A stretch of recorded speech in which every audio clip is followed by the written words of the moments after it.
Hello, this is my first tutorial containing vocal instructions, so excuse my funny voice. In this tutorial I am going to show you how to get an awesome bass tone, mainly for modern metal subgenres. Let's start. Since we are going to use Distortion Pedal to create this tone, first thing we are going to need is a gate. You can find a gate plugin in all DAWs. You don't have to use any specific gate. There are no exact settings you need to follow on this one. Just make sure it has a fast attack and release. Second thing we are going to add is Distortion Pedal, specified for electric bass guitars. It's called to B.O.D, and though I am not usually using this one, I am going to use it here because you can find it for free, link in the description. The result is going to be pretty satisfying though, so don't worry. For the setting, check out those in the screen. If you're not a genius and you're not watching this video in HD quality, now it's time for you to change that. After the distortion pedal, we are going to use a compressor to make the dynamics more even. Again, you don't have to use anything too special for the compressor. Just don't use FET or vintage type compressors, or any compressors that do not have attack and release options.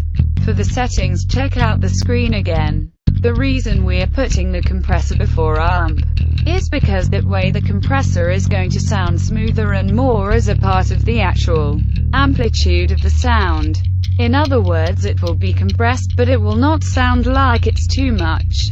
Now add the amplifier and the cabinet. Here I am going to use PVM KIIRE Valve Amp Basic 100. But if you don't own that plugin, don't worry, Amplitude, Pod Farm, buy some plugins like that have all bass amps. So you can find an amp that's pretty close to this one, or one you might like even more. Check out the settings on the screen. The cab I am using is Ampeg 8x10x602. So you understand this is an Ampeg cabinet. It will be pretty easy for you to find one if you don't have MKIIRE Valve. Last thing I am going to add is an EQ. I will pass through the settings quickly, so if you don't memorize them, just pause.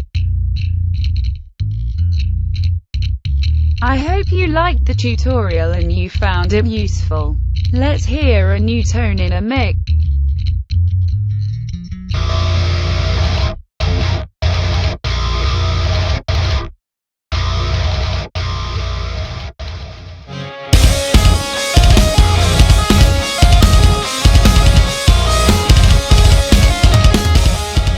Sounds brutal. Ugh.